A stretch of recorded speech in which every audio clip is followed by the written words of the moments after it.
কেমন আছেন? আলহামদুলিল্লাহ ভালো আছি। এই যে ক্যামেরার সামনে কেন আসছেন? ক্যামেরার সামনে আইলাম ভাই, অনেক কষ্ট আছে, অভাবে আসে, এর জন্য আইলাম। কেউ কখনো সুখে পড়ে থাকলে আসে না, বিপদে পড়লেই আসে। আমার বিপদে পড়েই আসছেন? হ্যাঁ ভাই, বিপদে তো পড়লেই বিপদের আসে। কথাটা একটু বলেন। বিপদের কথা আর কি বলবো, সংসারে বাবা নাই গেলের বাবা মারা গেছে, মা আছে, ছোট একটা ভাই আছে, আর আমি আছি। হ্যাঁ, এইটুকু আইলাম, একটা ভালো মনে সুন্দর মনের মানুষ পাইলে বিয়ার সাথে বসবো, যে হ্যাঁ। আমার পাশে থাকবে, আমাকে দুই বেলা দুই মতো খাবো, এরকম মানুষ পাইলে আমি তারা নিয়ে সারা জীবন কাটাবো।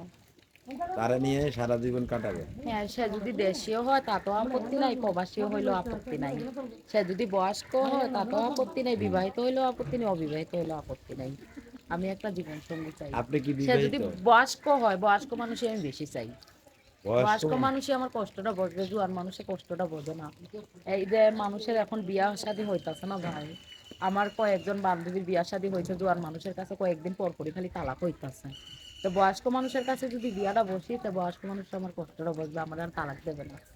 কেননা আমাকে তো জাগা জমিন ঘর বাড়ি নেই, আমরা খুব কষ্ট, অনেক গরিব না, এর জন্য বয়স্ক মানুষের কাছে বিয়া বসবো, সে যাতে আমার একটা থাকার একটা ঠাই করে দিতে পারে, যাতে আমার একটা ভবিষ্যৎ গড়ে দিতে পারে, এর জন্য আচ্ছা, এই জোয়ান যে মানুষই ভালো। বয়স্ক মানুষ ভবিষ্যৎ গড়ে দিবে কিভাবে? সে তো মা। এবার সে যদি আমার সত্যকারের ভালোবাসে, সে আমার নিয়ে ভালোবাসা যে এইখানে থাকবো, আমি ওইখানেই থাকবো। আমাকে যদি একটু কিছু বাথরুম কইরা দিতে পারে, কল গোসলখানা বাথরুম কি, অথবা ঘরে একটা ঘর তুলা দিতে পারে, তারে নয় আর রাখলাম ওই জায়গার মধ্যে। আমার বাবার জায়গা আছে না, ওইখানে তো ঘর বাড়ি নাই, এর জন্য মানুষের বাড়ি বাড়ি খালি ভাড়া থাকে। আপনার বাবার জায়গা আছে কোথায়? জায়গা আছে, দেশের বাড়ি বিক্রমপুরে, দেশের বাড়ি জায়গা আছে, কিন্তু বাড়ি ঘর নাই। বাড়িঘর নাই? না, জায়গা আছে, জমিন আছে। দাদির বাড়ি ছিল, দাদির বাড়ি থাকো না, ওইখানে দাদির বাড়িটা মানে পুরানো বাড়ি, তো অনেক পুরানো আগের আলমের বাড়ি, এর জন্য ভেঙে গেছিল। তার জন্য এখন কেউ যদি বিয়া করে, সে যদি দেশের বাড়িতে এসে একটা বাড়ি বাইটা দেয়, তাহলে হবে। ঘর জামাই রাখতে চান? কেন ঘর জামাই রাখবো? এই যে আমার যে সম্পত্তি যা আছে, ওইটা আমার এক ভাই এক বোন, ওইটা কে লিবো?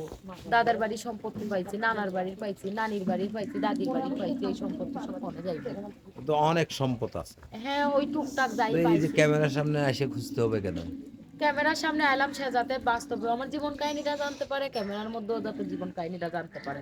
যাই নাই যাতে আমার এখন আমি চাইতাছি টাকা পয়সা সোনা দানা চাই না, আমি একটা জীবন সঙ্গী চাই।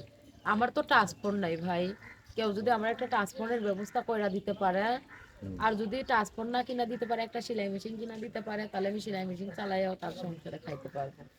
আচ্ছা, তার মানে একটা সেলাইয়ের মেশিন কিনে দিলেও আপনি তার কাছে যাবেন? হ্যাঁ, সে যদি একটা সেলাই মেশিন কিনা দেয়, আমি তার কাছে যাব। আমার কথা হলো, আগে আমরা দুইজন দুইজনকে দেখবো, দেখার পরে যদি ভালো লাগে, পছন্দ লাগে, আমি সরাসরি বিয়া বসবো। কিভাবে আমি দেখবেন? প্রেম ভালোবাসা করব না। দেখবেন কিভাবে? আমার তো আর টাচফোন নাই, আমার বান্ধবীর যদি কারোর ফোন টোন পাই, হ্যাঁ। কেউ যদি দেয়, তারে আমি সরাসরি কথা বলবো ভিডিও কলে। মানে ভিডিও কলে কথা হ্যাঁ, আমি বলবেন? সরাসরি কথা বলে আমি ডাইরেক্ট বিয়া বসবো। সে যদি প্রবাসী ভাই হয় তাতেও আপত্তি নেই, দেশি ভাই হইলেও আপত্তি নেই, আমি সরাসরি কথা বলবো। আচ্ছা, মানে যেখানেরই হোক হ্যাঁ, সমস্যা সে যেখানেরই হোক। সে যদি বয়স্ক হয়ে আমার জীবনে আসে, তার জন্য আল্লাহর কাছে আমার আলহামদুলিল্লাহ, তাতে আমার কোনো আপত্তি নাই, আমি বয়স্ক মানুষ চাই, শুধু আমি বয়স্কই চাই। আচ্ছা। জোয়ান মানুষের দেখে তো ভয় লাগে ভাই, কেননা সেদিন গো বাবা, ওই যে আমার বান্ধবী তেলা নিয়ে ওর ছাড়া তালাক হইয়া গেল গা। কয়দিন পর পরই খালি তালাক হয়ে যায়, তার জন্য আমি একটা বয়স্ক মানুষ চাই, সে যাতে আমার তালাকটা না হয়। আর তালাকটা করলেও তার বিবেকরে তিনবার প্রশ্ন করবে, যে আমার ঘরে এত সুন্দর একটা সুন্দরী নারী থাকতে আমি কেন আবার আরেক সুন্দরীর জন্য আমার ওয়াইফকে আমি তালাক দেবো, সেই কথা বলবে। আর জোয়ান মানুষের কাছে যদি বিয়া করি, সে কবে হ্যাঁ জোয়ান, এর চেহারা কি সুন্দর, আমার ওয়াইফের চেহারা কি সুন্দর, তো আমি ওরাই চাই, এরে বাদ দেই। এরকম করে আমার লাইফটাই নষ্ট হবে, সেখন যদি দুই একজনের মা হয়ে যায়। তার জন্য আমি আইছি। এখন আমার কথা হইলো, কেউ যদি আমার একটা পার্সোনাল নাম্বারের ব্যবস্থা করে দিতে পারে, আমি তার সাথে সরাসরি ভিডিও কলে কথা বলবো। আর আচ্ছা। আমার কোনো কিছুর আশা নাই, আর আমার কোনো কথা নাই। আমি আপনাদের কাছে একটাই অনুরোধ, আপনারা আমার খারাপ কথা বলবেন না, খারাপ নজরে তাকাইবেন না। আপনারা যদি ভালো লাগে থাকে, পছন্দ যদি হয়ে থাকে, সরাসরি আমার সাথে দেখা করবেন ঢাকা সাভার রেডিও কলোনিতে, ওইখানে আমি ভাড়া থাকি। আচ্ছা, বয়সটা একটু নির্ধারিত যদি করে দিতেন, কেমন বয়স? আমার আমার বয়স, আমি বেশি বলতে কি, আমার বয়স হচ্ছে 20 বছর, যেটা সত্য কথা। আমি আচ্ছা, বাড়াইতেও চাই না, কমাইতেও চাই না, যেটা যার সত্য কাছে কথা বিয়ে ওইটাই বসতে বললাম। চান তার বয়স কত হইলে তার যদি 50 বছর হয়, 40 বছর হয়, 60 বছর হয়, 75 বছর হয়, তাতেও আমার কোনো আপত্তি নাই। সে খালি আমার দুই বেলা দুটো খাওয়াবে, এটাই আমার। এত বেশি বয়স্ক লোকের হচ্ছে কি করবেন মানে কি বিয়ে করবো, বসবেন? সে যাতে আমার কষ্টটা বোঝে, আমার দুঃখটা বোঝে, সে যাতে আমার নিজের পছন্দ মতনই ভালোবাসতে পারে, এর জন্য আমি বয়স্ক মানুষ চাই। আচ্ছা, হুম। তো সে যাতে আমার সন্তানের মতো আমার জীবনে আসতে পারে আর আমার ভালো রাখতে পারে। আচ্ছা আচ্ছা।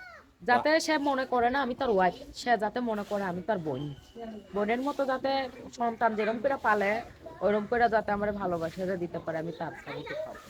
আচ্ছা, তো মানে আপনার সাথে যোগাযোগের ব্যবস্থা কি? যোগাযোগ করবে, আমি যে আমার তো মোবাইল টোবাইল নাই, এই মোবাইলটা আমার বান্ধবীর কাছ থেকে নিছিলাম।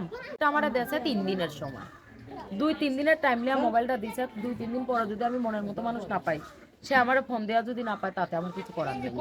এটা আমার বান্ধবীর মোবাইল।